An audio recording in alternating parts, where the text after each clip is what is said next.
Hey, it's Arrow, and this is Vocal Defrag. Vocal defragging is asking the questions and questioning the answers. We all have an inner being. Julia Cameron likes to call it the inner child. There's a voice inside of us at all time. And if you're like me, there's probably several different voices, but I just call those files is what I do, like your computer. It's just a different part of my personality. But you've got to have a defrag moment where you really do sit down and ask the questions and question the answers. Because one of the things that led me there, how many times have you walked with somebody or even found yourself in a conversation and you come up with the answer of, well, I just don't know. You don't know why you're in this mindset? No, I don't. Why aren't you asking the questions? Why aren't you finding the strength inside of you to locate a solution of some sort? So to defrag and to start walking the path of being a defragger, it's going to take some honesty from you to talk with yourself on the inside. And notice I said to talk with yourself, not at yourself and not to yourself. It's with yourself. When you walk that walk and you find it to be a journey of learning to listen to the self that you are, things begin to come together. You're connecting in places that used to be filled and overtaken by anxiety, fear, shame, doubt. The goal is to get to know you. And that's why vocal defragging is so important to your process on a daily basis. And I do mean daily. I keep two different types of defrag journals. A handwritten one where I can physically go back and read my writing. And I don't know about you, but maybe it's because I've been a daily writer for 30 years. But I can tell what mood I'm in by the shape and size of my lettering.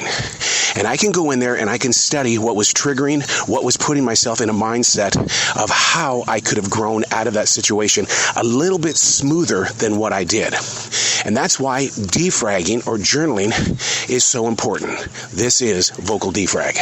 Today we're talking about something that we deal with daily, yearly, lifetime. The word kept. K-E-P-T. It came up to me this morning while I was in prayer, the things that we think that we're keeping away from universal energies. We kept them away. We didn't talk about it. We didn't put ourselves in positions where we could have easily gone through the evolution or basically just trying to understand a better solution. We kept it. But the thing is, though, is that what you think you're keeping it's going to be uncovered, no matter what. It may not be from you. It may not be from this generation. But all that you have kept will be seen. One of the reasons why I'm not afraid of sharing my daily writing, my journals are open for anyone to read, is because it's who I am. You have a question, some of the answers are going to be in there.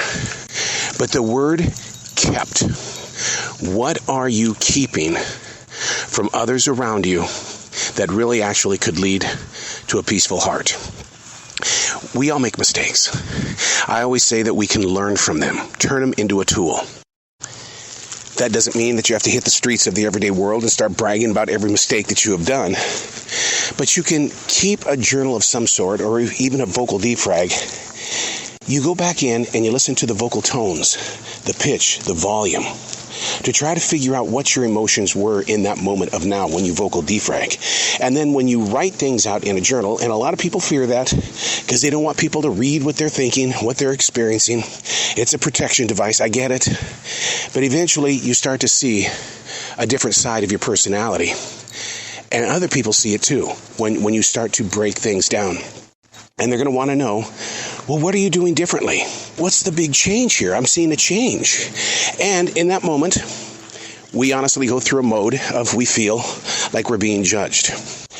I was researching for an interview that I've got on Monday with a huge journalist that has traveled all over the world. She has been in Syria. She's been in the Arab countries. She's been over in Afghanistan, Ukraine war. And one of the things that she brings up in the bio, the secrets that were kept of Ireland's war in the 1980s. See, there's that word kept. It was kept away from so many people. And when I get with her, I'm going to talk to her about the reasons behind why it was kept a secret. This is through the eyes and the experiences of a journalist, not a government, but a journalist who has put a lot of focus in on keeping people real. That's what she wants to do with every one of her stories, to show the other side of war, famine, the other side of darkness. It's amazing. When you start looking into what you have kept away from others, there are tiny answers in there that shape the personality that you are. What have you kept away from the light? Does that mean I go out and spill my guts on everything that I'm doing in life? No, I try to stay reserved by way of trying to observe what other people are doing without asking questions. Doesn't that put me in a state of assumption, thinking that I know what they're going through? Well, if I listen carefully and I listen without question, I'm already going to know what their story is or what they're sharing because they're going to talk about it. All you have to do is step into a conversation as a listener and not a one-upper. And if somebody gets into an area that you've been keeping away from others, then what you face is that decision to become more open. And I do believe in that openness because it creates conversation. We're doing the same thing over and over again. It's like walking up Heartbreak Hill here in this forest. One day I dream of walking up this hill with other writers, thinkers, planners, creative people to talk about the energy of this forest. But the only way I'm going to get people here is I've got to take this kept secret and make it a reality. Heartbreak Hill, you're going to get your blood racing. Your imagination is going to be on fire. You're going to find yourself in a place of, you know what? I don't want to talk about the stock market. I don't want to talk about the full moon tonight. I just want to talk about everyday life. That's one of the reasons why I do the interviews that I do on my podcast. I'm not interviewing anybody. I'm just having a conversation. And I love it when somebody in the middle of a conversation will say, "Are we going to get this interview started?" Wow. Redefine interview. Because I've been asking questions and I've been questioning answers.